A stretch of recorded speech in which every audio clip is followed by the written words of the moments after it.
খাবারের থালা বানানোর কারখানার আড়ালে সুড়ঙ্গের রমরমিয়ে তৈরি হচ্ছিল বন্দুক।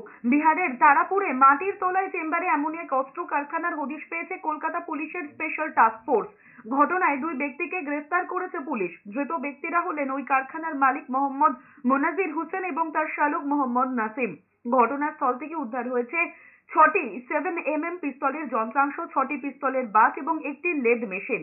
এছাড়াও ড্রিলিং মেশিন সহ অস্ত্র তৈরিতে কাজে লাগে এমন নানা যন্ত্রাংশ এবং কাঁচা মালও বাজেয়াপ্ত করেছে পুলিশ। গোপন সূত্রে খবর পেয়ে বুধবার রাতে বিহারের তারাপুরে হানা দেয় কলকাতা পুলিশের স্পেশাল টাস্ক ফোর্স। সঙ্গে ছিল স্থানীয় পুলিশ এবং বিহার পুলিশের STF এর যৌথ দল। তল্লাশি অভিযান চালিয়ে একটি খাবারের থালা বানানোর কারখানার নিচে মাটির তলায় গোপন কুঠুরির সন্ধান পেয়েছে পুলিশ। পুলিশ সূত্রে জানা গিয়েছে, ওই ঘরে দীর্ঘদিন ধরে গোপনে আগ্নেয়াস্ত্র তৈরি হতো। ওই বেআইনি অস্ত্র কারখানার সঙ্গে আরো কেউ জড়িত কিনা জানতে ধৃতদের জেরা করা হচ্ছে।